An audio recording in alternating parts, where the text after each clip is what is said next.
Backroom deals, betrayal, and a war that's lasted almost 100 years. This is what happened when the richest family in the world decided to create their own country. In 1917, the Rothschilds, the trillion-dollar family that invented modern-day banking, used their money, power, and influence to strike a secret deal with the British government. That deal eventually led to the creation of the country of Israel. But what makes this story more bizarre is the crazy personality of the man who orchestrated this deal, Lord Walter Rothschild. Walter Rothschild was an enigmatic mega-billionaire with so much money that instead of using horses to pull his carriage, he imported zebras from Africa just to show off. This same billionaire also had a super weird hobby of gathering insects and bugs, eventually amassing over 1 million butterflies, moths, and other insects. The Jews are some of the most intelligent, industrious people in the world. However, for years, the millions of Jews scattered around Europe had been trying to secure a large piece of land to start the country of Israel. But no matter how hard they tried, they got nothing. That was until they linked up with the super-rich Walter Rothschild, a man who could change the world with the snap of his finger. By the early 1900s, the Rothschilds were already the most powerful family in Europe. They were so wealthy that they had even given loans to the entire country of France to stabilize the economy.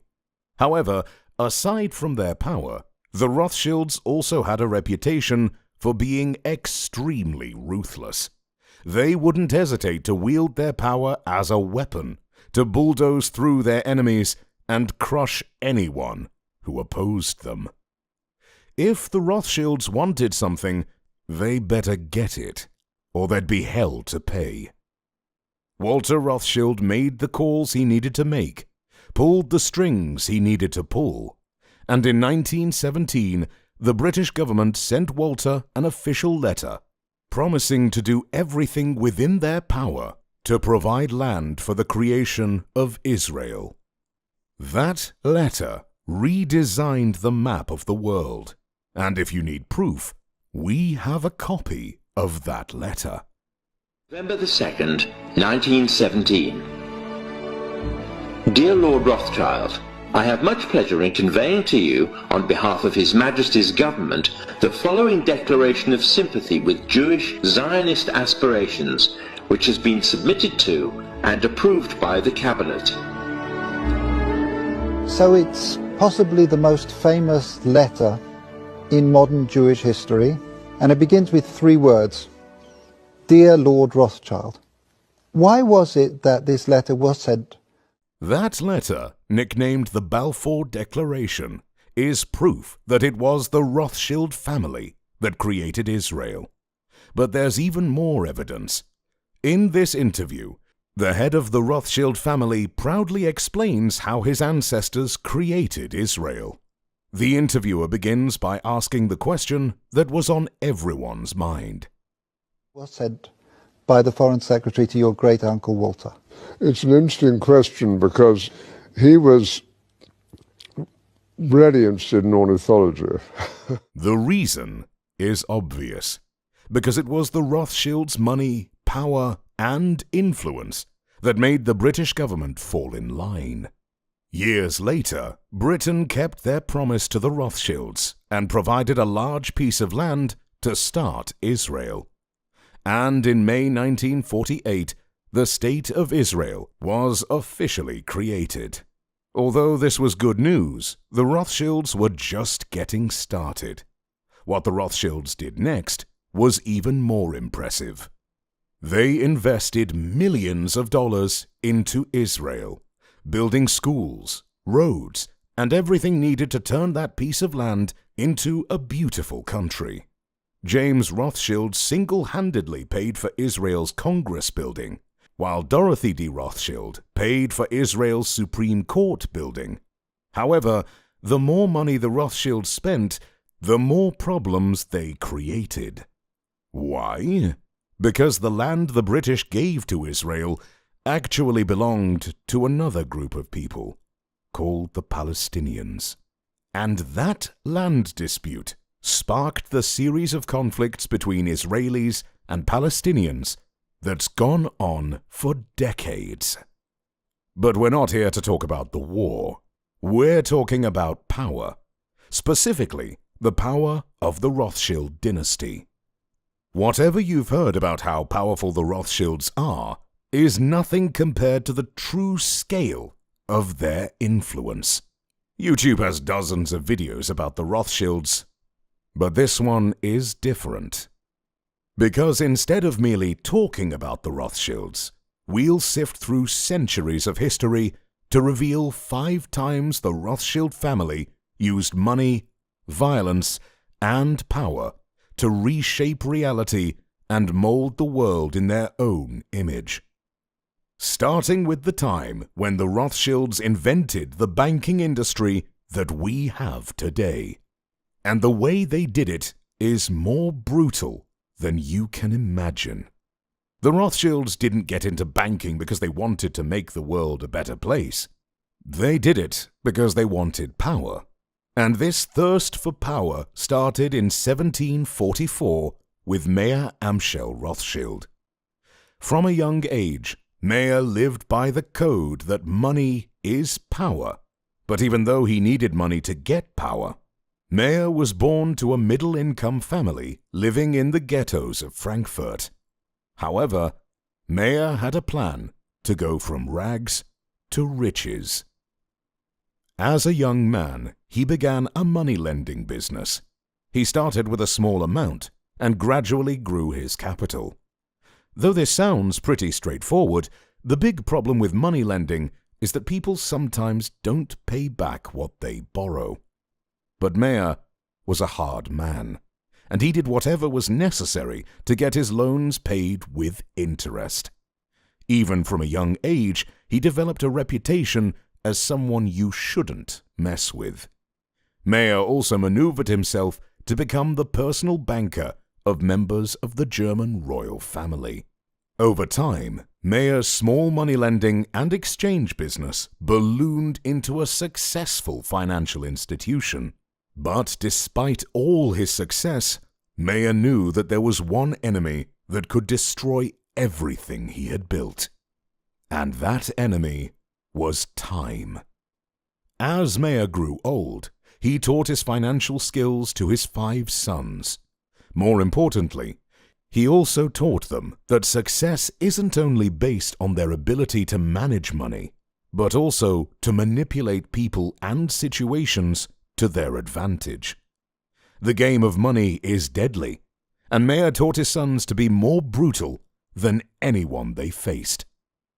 After teaching them everything he knew, Mayer sent his 5 sons, Amschel, Solomon, Nathan, Karl, and Jacob, to different parts of Europe to dominate the banking sector. He figured if a Rothschild controlled the flow of money in the different parts of Europe, then the Rothschilds would be the most powerful family in Europe. Because money is power, and the one who controls the money has all the power. The Rothschild brothers spread their banking business to different cities, like London, Paris, Vienna, and Naples. They applied the shrewd tactics their father taught them, and it worked. Very soon the Rothschilds had created the world's first international bank. This Rothschild strategy created the blueprint for how banks open international branches today. International banks exist because the Rothschilds did it first. But they had more banking moves in store. The Rothschilds also invented the concept of using government bonds to raise money for the government. As they controlled more and more money, the Rothschilds became more and more powerful than entire governments. Years later, when countries wanted to set up central banks, guess who they called? The Rothschilds. The Rothschilds helped create central banks in many countries, like the Bank of England and the Banque de France. The next time you walk into a bank, say thank you to the Rothschilds. Although, for every good thing the Rothschilds did, they also did equally brutal things, like making money off the death and slaughter of millions of people. This brings us to the second time the Rothschilds changed reality, when they decided the fate of the free world. In the 1800s, Napoleon Bonaparte was on a mission to take over the world. Napoleon was the greatest military strategist on earth. He could outthink, outwit, and outsmart anyone on the battlefield. The problem with Napoleon was that he wasn't satisfied with merely being a rich soldier in the French army. He wanted to rule the world, and so he launched a campaign to fight and conquer every country in the world till he was ruler of the universe. How crazy is that? At first, people thought Napoleon was overrated, but they started taking him seriously when he kept defeating his enemies on the battlefield. At a certain point, it seemed like Napoleon was going to become the most powerful man in the world, even though at the time the Rothschilds were the most powerful people in Europe. And so, in an attempt to maintain their power, the Rothschilds did something so evil that it could make the devil cry. While the world was fighting against Napoleon, the Rothschilds decided to play both sides. War is expensive. The British needed money to pay soldiers and buy weapons. Any delay in getting the necessary weapons could allow Napoleon's army to rush in and defeat the British. The Rothschilds took advantage of this situation to give quick loans to the British government. If lending to individuals was profitable, imagine how much more profitable lending to a government was. Even though the Rothschild loans came with heavy interest, it was what they did next that showed their diabolical genius. The Rothschilds went behind the backs of the British and offered loans to Napoleon too. By the year 1815, the Rothschilds were supplying Napoleon with gold and silver to buy weapons to attack the British, and at the same time were supplying the British with money for guns and bombs to attack Napoleon. They did this so no matter who won the war, the Rothschilds would be on the winning side. Whoever won would also owe the Rothschilds millions of pounds, meaning the Rothschilds would still be the most powerful banking family in Europe. But their strategy had a fatal flaw. By giving money to both sides, they were indirectly prolonging the war. Each day, hundreds of soldiers were slaughtered on the battlefields because the Rothschilds were funding the war. Eventually, the war ended when Napoleon was defeated at the Battle of Waterloo. The British coalition forces had won, and they owed the Rothschilds a lot of money.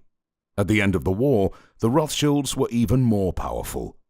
Instead of celebrating, the Rothschilds had one more card they wanted to play, and by the time they played that card, their wealth would increase 100-fold in just 24 hours. This is the third time the Rothschilds played the world. Remember when we said Napoleon was defeated at the Battle of Waterloo? While everyone saw it as a final battle for control of the world, the Rothschilds saw it as an opportunity to increase their wealth, and they did it in the most terrible way. To understand what they did, you need to understand how the stock exchange and bonds work, but we'll explain it as simple as possible. The Rothschilds knew that if Napoleon won the battle, everyone in Britain would be disappointed, and that disappointment would affect the price of the pound sterling on the stock exchange, because the pound sterling is the official currency of the British. On the other hand, if the British won, then the pound sterling would become more valuable and increase in price on the stock exchange. And so, Nathan Rothschild paid a spy to wait on the battlefield to see who won the battle. So the spy watched the battle from his hiding place and saw that Napoleon was defeated. What he did next was legendary. The spy sent a pigeon to Nathan, informing him that the British had won. This meant that the pound sterling was going to be more valuable on the stock market. But nobody else knew the British had won because the official British horse messenger hadn't arrived in London yet. Nathan knew something nobody else did, and he used this information in a way only a heartless man would. Instead of celebrating Britain's victory, Nathan ordered his agents to spread fake news that Napoleon had won. When people heard this fake news, it caused panic selling of the British bonds on the stock exchange. The panic selling caused the price of the pound sterling to drop. And then Nathan, the same man who spread the fake news, ordered his agents to buy up all the bonds people were selling at rock-bottom prices. 24 hours later, when the official government messenger arrived with news that the British had won, it was already too late. The British victory made the pound sterling shoot up in value, and because the Rothschilds had bought so much on the stock market, it made the Rothschilds incredibly wealthy overnight. According to reports, the Rothschilds made the equivalent of $6 billion due to that single move. And this set the stage for the next time Rothschilds changed the world by controlling how people think. Here's how they did it. The Rothschilds had amassed more money than they could spend in their lifetime, and the 5 sons taught their children the same lessons their father had taught them. Very soon, the next generation had the opportunity to put those lessons into practice. As the years went by and technology advanced, devices like the radio and television were invented. Information was no longer spread using horseback riders. All you had to do was switch on the radio or TV, and you could see and hear news from all over the world. This was a new era, and the Rothschilds saw it as a threat. They had lived their lives by the principle that money is power, but this new generation of Rothschilds realized that information is a new form of power. If you can control the information people hear, you can control what they do. According to sources, the Rothschilds secretly invested in media companies, television networks, Hollywood production studios, and newspapers. The data on exactly how many media companies the Rothschilds own is difficult to find. However, with an abundance of money, they could pay whatever price to gain control of the world's media. The Rothschilds controlled the flow of money for decades and then captured the flow of information as well. They were now in a position of power that no one in the world had ever seen before. The Rothschilds' 5th chess move is right out of their playbook. Apart from media, the Rothschilds made investments in other industries. They formed the Rothschild Group and threw money at the most important companies in the world, from the USA to Japan to Switzerland. Their stakes in these companies gave them more power to steer the world's affairs.